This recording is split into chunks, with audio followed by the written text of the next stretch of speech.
Everybody, welcome to part 2 of the business planning tutorial. What I'm going to do in this tutorial is just show you how to actually fill in the monthly details in terms of your projected numbers. Okay, so what I have done for a start is I have filled out around the outside based on whatever business numbers I have. So obviously it could be a little bit different for everybody. For me, I've used 300,000 as the average loan. Refix fee I've left, and F&G I've left the same. I've used an average risk commission of $1,200, and this particular test person is a referrer, so I've put in 25% there. I've thrown in an average commission of $250 for personal loans, and KiwiSaver I've left. F&G down here I have put in, I've got an existing book of 150 policies. And the final part is down here, which is KiwiSaver. So what I'm saying is I've got 200 members signed up at an average, a total funds under management of $600,000. So that's an average of $3,000 per client. The next tab, the input of expense data. This particular test model is not in an office, so left a charge out for that. And then I've just basically estimated a few numbers there. So for a start with these numbers in our monthly budget, the first thing we need to understand is what is our goal, what is our target, and there's several things that you can use as your target. If we go down to forecast profit and loss, you can see this spreadsheet here, and it details your actual profit and loss, or your forecasted profit and loss throughout the year based on the numbers you put in on the front sheet. And if we scroll down, we've got total revenue. I'll move that across so you can see that. Total revenue is could be one measure that you use. You may want to use net profit before tax, or you may want to use net profit after tax. I mean, it's completely up to you. And all these numbers here, they total up over on the right hand side, so you can use a yearly figure. So for this particular example, I'm going to use net profit before tax. You can use whatever you like, and I am going to and this particular person wants to earn $60,000, for example, net profit before tax. So what I would recommend is, perhaps for a start, if you've got no idea, what numbers do I put in, I mean, I haven't got a clue what I'm going to write, well, how about just put in last year's numbers for a start to give you a base to work with. So what I've done here is I've gone through each individual product.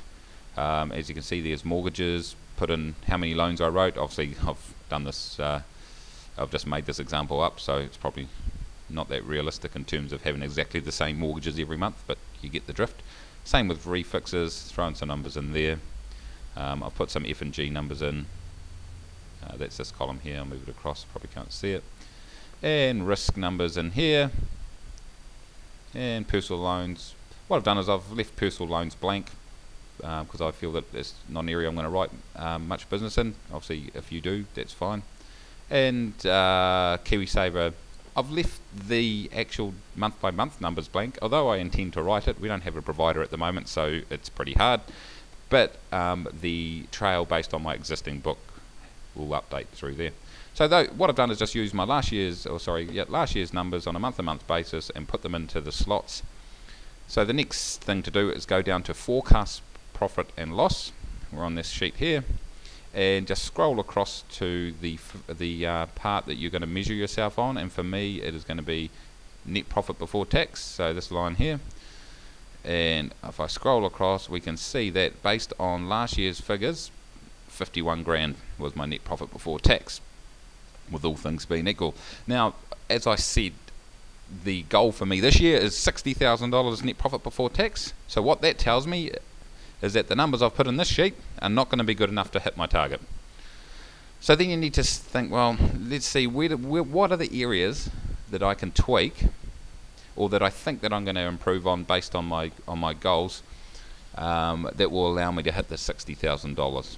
So for a start, you may have some action plans in place, and this is probably where you sort of look at the numbers and you say, oh, I'm going to have to really improve in F&G, or I'm going to have to improve in risk, or I'm going to have to improve my mortgage numbers. And then the Microsoft Word document that we have on the side, you use that to actually detail specific action plans that will help you achieve these numbers. So for example, if you're going pretty average at risk at the moment and you're not even referring, you might say, oh yep, I'm going to really work on referring this year, and I'm going to set up the customer really well and hand it off to the insurance advisor, and that should lead to me writing more risk, well, to referring successful risk, I should say. So there's a quick example.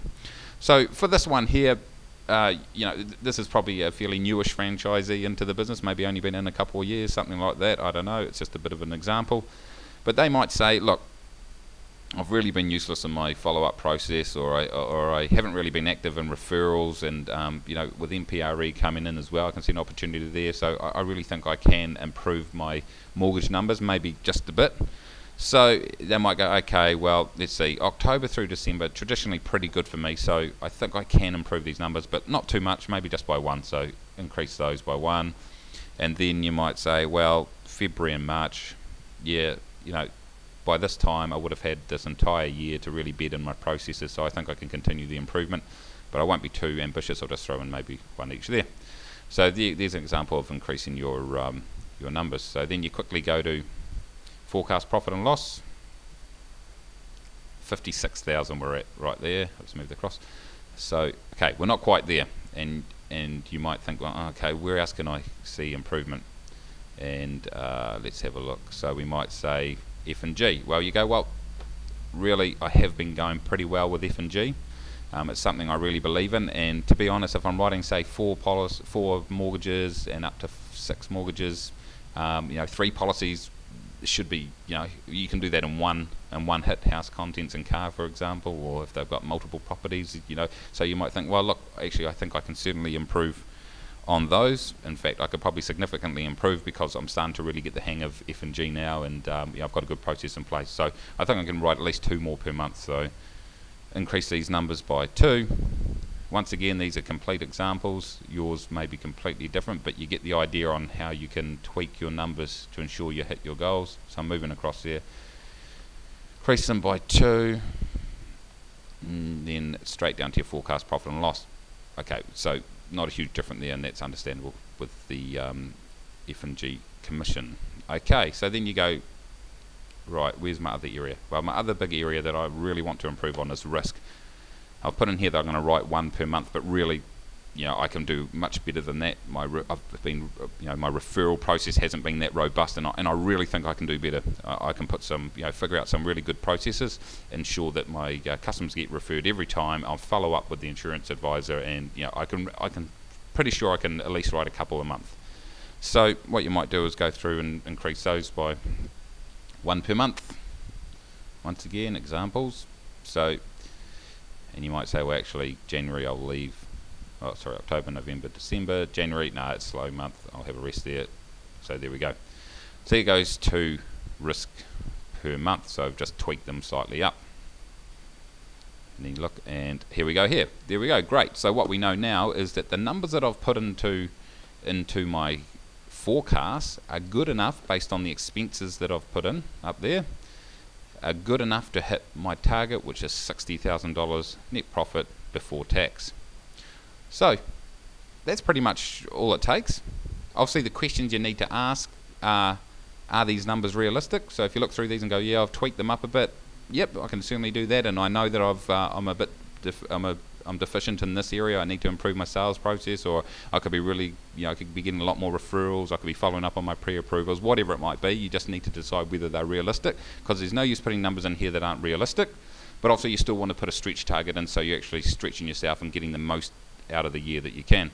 So you just run through those and go, yeah, definitely happy with that. You might actually go, well, actually, no, I think I'm a bit light on risk. I can do much better than that, because I have done nothing at all in the past. Or you might say F&G, I can do much better. Or you might go, well, actually I can see a really a big improvement in mortgages because of my process, or what I'm going to do differently this year. So it's really just a matter of tweaking the numbers, and then by the end of it, what you have now got is you have got monthly targets to work off. So you can say, for April, I know that I need to stay on budget for the year to hit my yearly financial goal. I need to write 4. I need to write 4 mortgages, 4 refixes, whether that's realistic in the current market, who knows, 5 F&Gs, and 2 risk. And obviously in terms of this particular budget, KiwiSaver, once it comes on board, which should be pretty soon, you've got another income stream, I should say, that would help you achieve your target or exceed your target. So there's a bit of a buffer in this particular budget. So there you go, you got your numbers, and then throughout the year you just monitor them. How am I going? You put in the actual amounts in here, and then you go down to actual profit and loss, and it will show you what your expenses actually were and your performance actually was compared to your budget. And then you can amend your action plans as you go along. If you start to get way ahead of your budget because you're having a cracker year and you're doing some awesome stuff, then you may need to adjust your goal outwards. Conversely, if something significant happens and out of your control that's going to impact your numbers, then it's about pulling them back a bit and making them a little bit more realistic. It's really just working with them, and just what I would say is every month pull this out, have a look, make it a live document. Am I achieving my goals? If you're not, what are you doing to improve it? What's in your control that you can help improve your performance? The next tutorial, what I'll go through is a Microsoft Word document, which is all about putting actions in place that will help you achieve these numbers. So if you have any questions, throw me an email or a text, phone me, whatever, and I can talk you through it, and yeah, we can get into it. Thank you.